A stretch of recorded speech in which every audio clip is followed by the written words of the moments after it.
Alléluia. Que la paix du Seigneur vous accompagne en ce nouveau jour. Bien-aimé, élève ta voix ce matin. Le Seigneur a renouvelé sa grâce, le souffle de vie en nous. Nous sommes là en train de bouger les membres de nos corps. Quelqu'un lui est infiniment reconnaissant pour tout ce qu'il a accompli dans sa vie ce matin, dans ta famille, ton ministère, tout ce qui te concerne depuis le début de cette année jusqu'à ces jours. Quelqu'un dit, Seigneur, je suis l'expression de la grâce. Surtout en ce mois d'octobre où nous expérimentons déjà de bonnes choses avec le Saint-Esprit. Élève ta voix, commence à parler à ton Créateur au nom de Jésus. Sa présence est là, Seigneur, de tout notre cœur, du plus profond de nos âmes, de toute notre force. Nous levons nos voix, nous levons nos mains, nous te disons merci, tendre Père, le Dieu des cieux, l'éternel des armées, le Dieu tout-puissant, l'incomparable,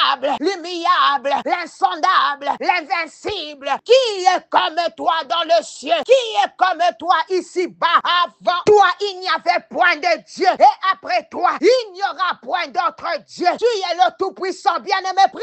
Je sens la grâce de la prière ce matin. Seigneur, l'ancien de jour, le véritable et le juste juge, le Dieu de tous les esprits, que ton saint nom soit béni à jamais et à perpétuité. Au nom de Jésus, bien-aimé, dans le ciel, sur la terre, sous la terre, parmi les dieux, nul n'est semblable à notre Dieu. Il est magnifique en sainteté, digne de louange. Seigneur, tu ne cesses d'accomplir de prodiges. Ce matin, mon cœur t'est béni, mon cœur te reconnaît. Le peuple te remercie au nom de Jésus. Père, tu n'es pas un homme pour mentir. Tu n'es pas un fils d'homme pour te repentir. Ta parole nous dit dans 2 Chroniques 16:9, la première partie, car l'Éternel étend ses regards sur toute la terre pour soutenir ceux dont le cœur est tout entier à lui. Oh, que Dieu te voie au nom de Jésus et qu'il exauce ta prière ce matin. Que veut Dieu que tu fasses de ta vie? C'est une question que beaucoup se posent sincèrement. Seigneur, qu'attends-tu de moi? Quelle est ma mission? Suis-je à ma place? As-tu une idée de ce à quoi Dieu t'appelle? Mais tu ressens le besoin d'une confirmation. Peut-être au contraire, tu es dans une confusion où tu réalises que tu as pris de mauvaises décisions dans le passé. Aujourd'hui, tu vis dans les conséquences de ces choix. Laisse-moi te rassurer. Dieu ne veut pas que tu restes bloqué dans le regret. Tu ne peux pas retourner dans le passé, mais tu peux changer ta direction aujourd'hui. Et si tu écoutes ce message, ce n'est pas un hasard. C'est parce que Dieu veut te repositionner, te relever et t'éclairer. Hier, nous avons parlé d'une des clés qui nous aide à discerner la volonté de Dieu sur nos vies. Approche-toi de Dieu par la prière. Bien-aimé, penser à la volonté de Dieu sans relation avec lui, c'est comme vouloir comprendre une lettre sans jamais parler à son auteur. Imagine un ami très proche. Tu n'as même pas besoin qu'il parle pour savoir ce qu'il pense. Car vous vous connaissez. C'est la même chose avec Dieu. Plus tu passes du temps avec lui, plus tu sauras ce qu'il attend de toi. La prière n'est pas juste un moment pour demander. C'est aussi un temps pour apprendre qui Dieu est. C'est dans cette intimité que les directions deviennent claires. Tu ne comprendras peut-être pas tout de suite. Plus tu cherches Dieu sincèrement, plus ses plans deviendront simples, évidents et alignés avec ta paix intérieure. Dieu ne te cache pas sa volonté. Il te forme pour que tu sois capable de l'assumer. Il veut t'impliquer activement dans l'accomplissement de son plan sur la terre. Que ton règne vienne, que ta volonté soit faite sur la terre comme au ciel. Aujourd'hui, fais un choix. Reviens dans l'intimité avec Dieu. Abandonne les distractions. Engage-toi à rechercher sa volonté chaque jour et non seulement en période de crise. C'est un engagement à vie, un chemin de paix, de sens et d'accomplissement. Dieu peut te faire confiance quand il voit tu veux le chercher pour de vrai. Ecclésiaste 11:5, la version Darby dit, quand tu ne sais point quel est le chemin de l'esprit, ni comment se forme le zoo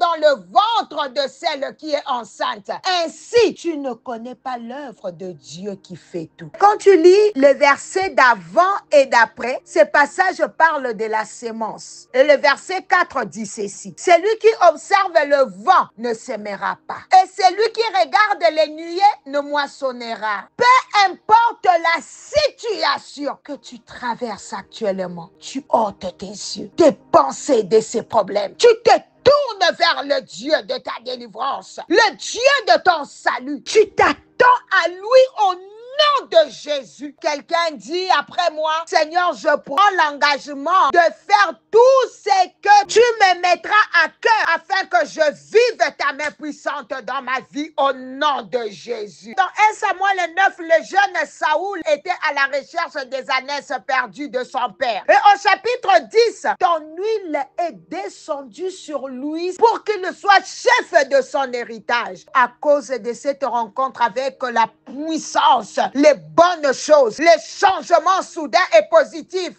avaient commencé à prendre place dans sa vie. Au verset 2, les ânesses qu'il cherchait furent retrouvées. Au verset 3 et 4, il a rencontré les hommes qui lui ont remis 2 pains. C'est la faveur. Au verset 6, il était saisi par le Saint-Esprit. Il a prophétisé parmi les prophètes et il était changé en un autre homme. Au verset 9, la Bible dit, dès que Saoul eut tourné le dos pour se séparer de Samuel, Dieu lui donna un autre cœur et tous ces signes s'accomplirent les mêmes jours. C'est sur base de ces passages de la Bible, avec foi, au nom de Jésus, que je vais prier et déclarer pour la semaine.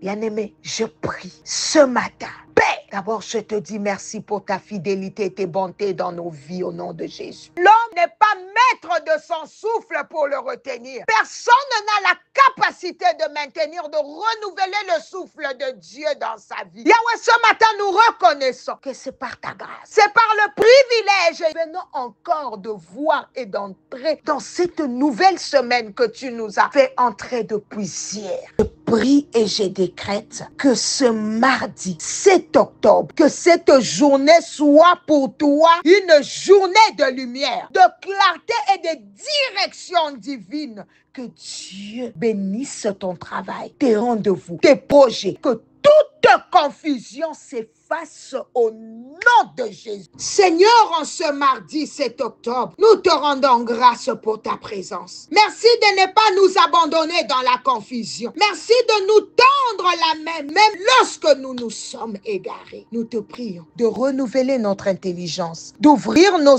oreilles spirituelles et de nous montrer clairement la direction que tu veux pour nos vies. Nous ne voulons plus avancer sans toi, Seigneur. Conduis-nous, éclaire-nous et établis ton plan en nous. Dans le nom puissant de Jésus que j'ai ainsi prié et demandé. Amen. Acclame pour le Seigneur.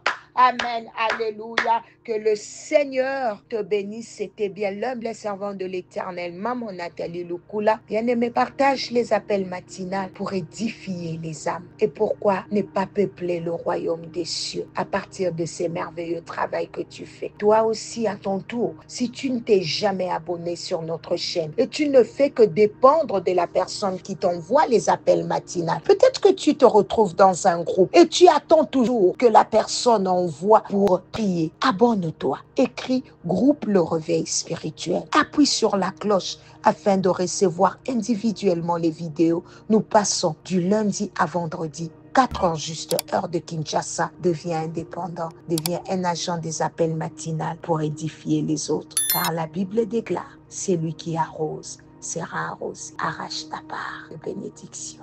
À demain par la grâce de Dieu.